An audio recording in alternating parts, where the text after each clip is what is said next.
Praise the Lord. தேவ மக்களே, இந்த காலைவேளையில கர்த்தரை ஆராதிப்போமா?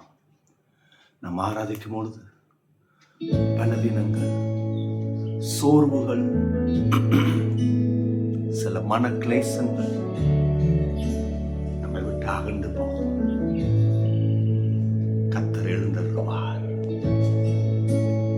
ஓ, தேங்க்யூ.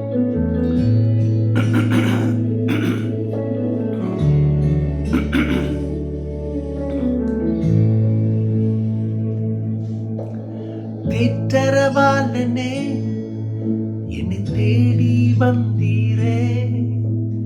தேற்றரவாளனே, என்னை தேற்றும் தெய்வமே. நீ நெருப்பாய் வருவி, நீ காற்றாய் வருவி, நீ அக்கினியாய் வருவி, நீ அன்பாக வருவி. நீ நெருப்பாய் வருவி, நீ காற்றாய் வருவி, நீ அக்கினியாய் வருவி, நீ அன்பாக வருவி.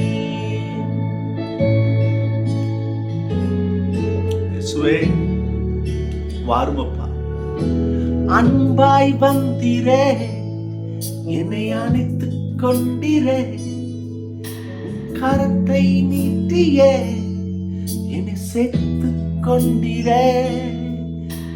அன்பாய் வந்திரே, என்னை அணைத்துக் கொண்டிரே. உன் கரத்தை நீட்டியே, என்னை சேர்த்துக் கொண்டிரே. நீ நெருப்பாய் வருவி, நீ காற்றாய் வருவி, நீ அக்கினியாய் வருவி, நீ அன்பாக வருவி. நீ நெருப்பாய் வருவி, நீ காற்றாய் வருவி, நீ அக்கினியாய் வருவி, நீ அன்பாக வருவி. கரங்களை உயர்த்தி, பரிசுத்தரே, பரிசுத்தரே, நீர் வாரும், நீர் வாரும் என்று சொல்லி கர்த்தர் உங்களுடைய குடும்பத்துக்குள்ளே வருவார்,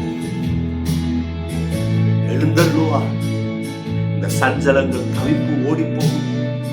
தொடர்ந்து முன்னேறுவதற்கு விசுவாச ஜீவத்தை கற்றுக் கொடுப்பார்.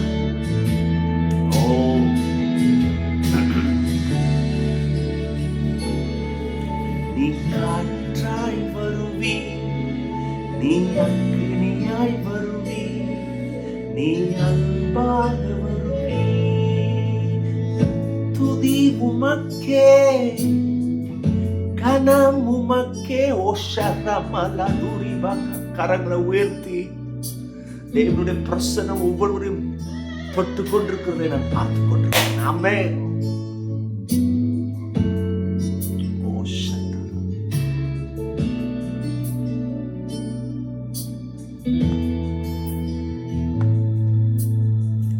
நல்லவரே என் இயேசுவே, நான் பாடும் பாடலின் காரணரே. நல்லவரே என் இயேசுவே, நான் பாடும் பாடலின் காரணரே. நன்மைகள் எதிர்பார்த்து உதவாதவர், ஏழையாம் என்னை என்றும் மறவாதவர். நன்மைகள் எதிர்பார்த்து உதவாதவர், ஏழையாம் என்னை என்றும் மறவாதவர். துதி உமக்கே, கனம் உமக்கே. ஓ, thank you Jesus. ஒருவருக்கே பா துதி உமக்கே, கனம் உமக்கே. புகழும் மேன்மை ஒருவருக்கே. மேன்மையும் இயேசுவுக்கே. இயேசுவே, ஒருவருக்கேப்பா, ஒருவருக்கே. இந்த காலவேளையில எங்கெல்லாம் இந்த பாடலை பாடி அவங்க ஆராதித்துக் கொண்டிருக்கிறார்களோ, அவங்களை சுற்றி கொண்டிருக்கிற இருளின் அதிகாரம் விலகி தேவனுடைய மகிமை அவர்களை சூழ்ந்து கொள்ளட்டும். இந்த வார்த்தை அவர்களுக்கு ஆரோக்கியமாய் சுகமாய் இருக்கட்டும். ஜெபித்துக் கொண்டிருக்கும் பொழுது என்னென்ன பலவீனங்கள், என்னென்ன கஷ்டங்கள், வியாதிகள், மரண ஓலங்கள், கடன் பிரச்சனைகள், பிரிவின காரியங்கள் இயேசுவின் நாமத்தினாலே கடிந்து அப்புறப்படுத்துகிறேன். கர்த்தர் ஆளுகை செய்வீராக. ஆமென். உங்களுக்கு சுகம் உண்டாகட்டும். ஆமென். தேவ பிள்ளைகளை, இன்றைக்கு யாக்கோபு 4 அதிகாரம் 7 வசனத்தை ஆதாரமாக எடுப்போம். ஆகையால் தேவனுக்கு கீழ்ப்படிந்திருங்கள், பிசாசுக்கு எதிர்த்து நெல்லுங்கள், அப்பொழுது அவன் உங்களை விட்டு ஓடி போவான். ரொம்ப கிளியரா யாக்கோபு விசுவாசிகள் இன்னைக்கு என்ன செய்யணும்ன்றத சொல்லித்தரார். நம்ம கற்றுக்கொள்வோம். காரியம், இந்த வசனத்திலிருந்து கற்றுக்கொள்கிற காரியம், an obedient heart that makes that enemy run. கீழ்ப்படுகிற இருதயம்தான் ஒரு பெரிய ஜெயத்தை பார்க்க முடியும். அந்த சத்துருவானவன் அங்கிருந்து ஓடி போயிடுவான். இந்த கீழ்ப்படுகிற இருதயம் வேணும், சப்மிஷன் ஹார்ட். இன்னைக்கு அநேக குடும்பங்களுக்குள்ள இந்த கீழ்ப்படுதல் ரொம்ப அவசியம். பிள்ளைகளுக்கு, ஏன் கணவன் மனைவிக்குள்ள இல்லையா, கணவன் கர்த்தருக்கு கீழ்ப்படியணும், அதுபோல மனைவி கணவனுக்கு கீழ்ப்படியணும். கணவனுக்கு கீழ்ப்படுகிறது அது அடையாளமா இருக்கு, கர்த்தருக்கு கீழ்ப்படுகிறது. காரியம் இந்த வசனத்திலிருந்து ஆவியானவர் சொல்லிக் கொடுக்கிறது, சப்மிஷன் கம்ஸ் பிஃபோர் விக்டரி. எந்த இடத்துல சப்மிஷன் இருக்குதோ அங்கதான் வெற்றி, அங்கதான் ஜெயம். இது பைபிள் சொல்லி தருது. நீங்க இல்ல அங்க இங்க இந்த அவன் லைஃப் இப்படி இருக்கு, இந்த அந்த அங்கன்னா எடுத்துட்டு வராதீங்க. நீங்க கடவுளுடைய பிள்ளைங்க, வித்தியாசம் இருக்கு. We cannot resist the devil unless we first submit to God. பிசாசுக்கு எதிர்த்து நிக்கணும்னா நம்ம கர்த்தர்கிட்ட நம்மளை சப்மிட் பண்ணணும். The true spiritual power begins with surrender to God's will. எங்க ஆவிக்குரிய வல்லமை இருக்குன்னு தெரிஞ்சுக்கிடுங்க. கடவுளுடைய சித்தத்துக்கு அர்ப்பணிக்கிற இடத்துலதான் ஆவிக்குரிய வல்லமே இருக்கு. இன்னைக்கு அநேகர் நான் ஃபாஸ்டிங் போடுறேன், அப்படி பண்றேன், பலன்னு சம்பாதிக்கிறேன், எல்லாம் கரெக்டுங்க.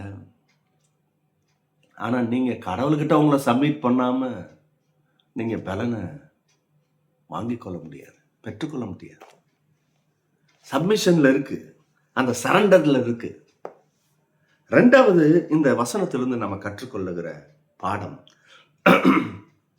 obedience invites God's authority. இந்த கீழ்ப்படிதல் விஷயம் இருக்கு பார்த்தீங்களா, அந்த இருதயம் இருக்கு பார்த்தீங்களா, அது என்ன விஷயத்தை செய்யுதுன்னா கடவுளுடைய ஆளுகை செய்வதற்கு இல்லையா, நமக்கு அப்படிப்பட்ட, அதாவது கடவுளுடைய ஆளுகையை நம்முடைய சூழ்நிலைக்குள்ளாக, அல்லது இப்படி சொல்லலாம், நம்முடைய ஏரியாக்குள்ள கொண்டு வந்துடும். இந்த கீழ்ப்படுதலுக்கு அவ்வளவு பெரிய ஒரு விஷயம் இருக்கிறது. When we obey God, we stand under His divine authority. நம்ம கீழ்ப்படியும் பொழுது நம்ம அந்த டிவைன் அத்தாரிட்டிக்குள்ள நிற்க முடியும். இன்னைக்கு ஏன் சில நேரங்கள்ல இந்த டிவைன் அத்தாரிட்டிக்குள்ள நிற்க முடியல?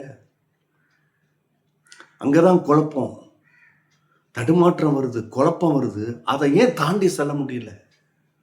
அன்னைக்கு இஸ்ரவேல் ஜனம் அந்த செங்கடலை விட்டு தாண்டி செல்வதற்கு அங்க ஒரு மனுஷன், தேவ மனுஷன், அந்த டிவைன் அத்தாரிட்டிய கொண்டு வந்ததுக்கு காரணம் என்னன்னா, அப்படியே லிட்டரலா கீழ்ப்படுகிறாரு.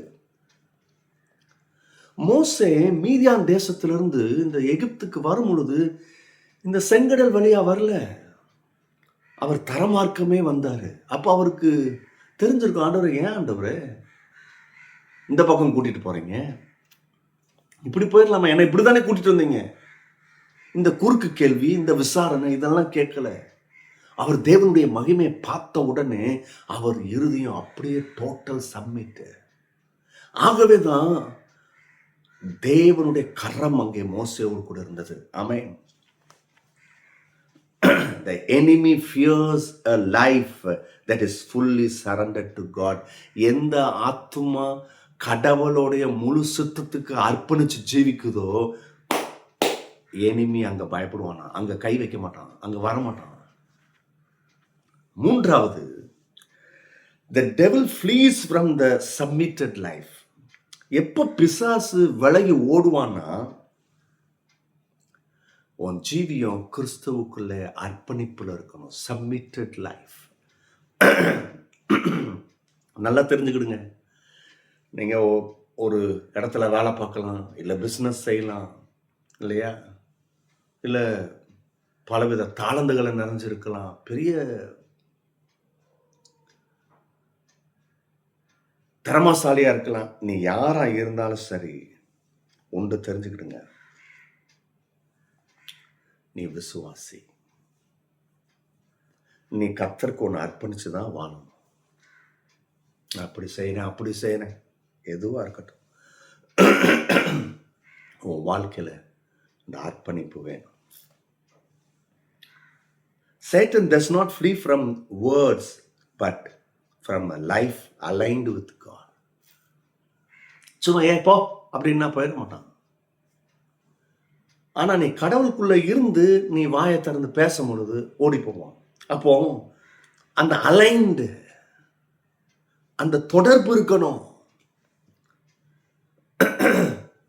நீங்க அநேகர் தொடர்பு இல்லாத கதை பேசுவாங்க. இல்லை நான் கடவுளுக்குள்ள தானே இருக்கிறேன்னு, ஜெபம் பண்றது இல்லை, வேதத்தை வாசிக்கிறது இல்லை.